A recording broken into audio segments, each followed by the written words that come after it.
Hello, classmates. Hello, professor. I'm Chaz Rogers, and just definitely want to go over a few things regarding the discussion post regarding this week's discussion, and the three questions that we do have that we needed to answer. Uh, so, starting off with based upon description of the modern rhetorical presidency offered by Toldis, the assessment of President Obama. I think the rhetorical presidency, as described by Tolis, is reflective uh, of something that's entirely more fundamental.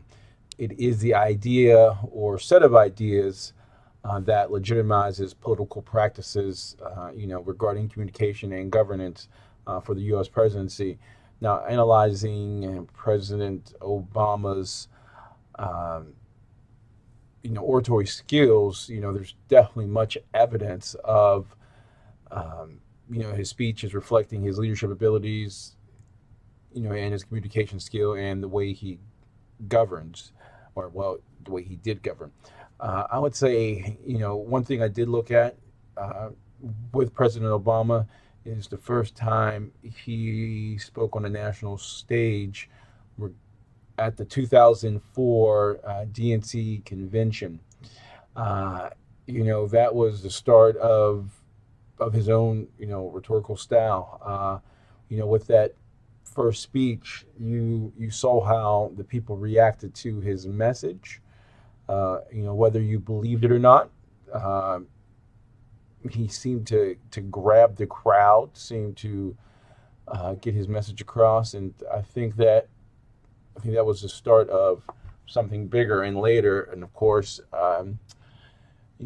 during his 2007 speech for his presidential campaign, you know, even the message itself there was important. He was in Chicago, his home state, uh, delivering, the promises to America in that first presidential run. So, in regards to his domestic and international audiences, I think his performance definitely differed slightly to international audiences. I feel that in some sense there was a push for globalization, such like the idea of Europe and the European Union embraces globalization, probably why they're in the situation they're in now.